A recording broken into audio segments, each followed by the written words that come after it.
আমার নতুন দালাল উঠেছে, এয়ারপোর্ট থেকে ভিডিও করে দেখায়, এই দেখেন ভাই আমার লোক আসছে সৌদি আরবে 10 জন, এদের কাজের সব ব্যবস্থা করা হয়েছে, দেখেন কত সুন্দর করে আমাদের সাথে থাকছে, আমাদের এই দেখেন আমি নিতে আইছি।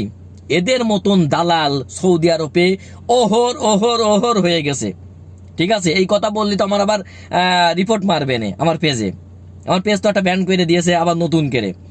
তো যাই হোক, আর কি আর একটা কাজ কি করবে, মনে করেন অনলাইনে অমুক জায়গায় কাজ আছে ভাই কফালা করে নেবে, অমুক জায়গায় কাজ আছে ভাই কফালা করে নেবে, 2500 রিয়াল বেতন আপনাদের লাগবে, ডেকে নিয়ে আসে কি করবে, কই ভাই 500 রিয়াল দিলি আমি তো কাজ করে দিবানে।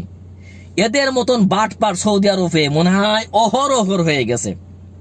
তাই যারা বাংলাদেশে দালাল ধরে আসছেন, ওই দালালরা নিয়ে এসে দেবে আপনার কোন জায়গাটা জানেন, ওই মরুভূমিতে, আর নয়তো দেবে সাপ্লাই কোম্পানিতে, যেখানে থির ভাবে জীবনে কোনোদিন জীবন গড়ে উঠতে পারবেন না।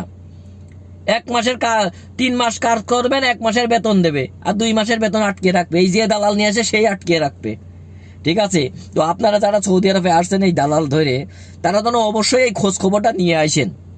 কারণ যদি মনে করেন ওই যে যেমন কি বলবো, কিছু অল্প কিছু টাকার জন্য 2 লাখ 1 লাখ টাকার জন্য আপনার জীবনই নষ্ট করে দেবে এই হারামজাদা দালালরা, জীবনে ভালো হবে না। ভাই তোরা একটু ভালো দেখে কাজ দিয়ে দে, তোদের সুনাম এমনিতেই আসবে।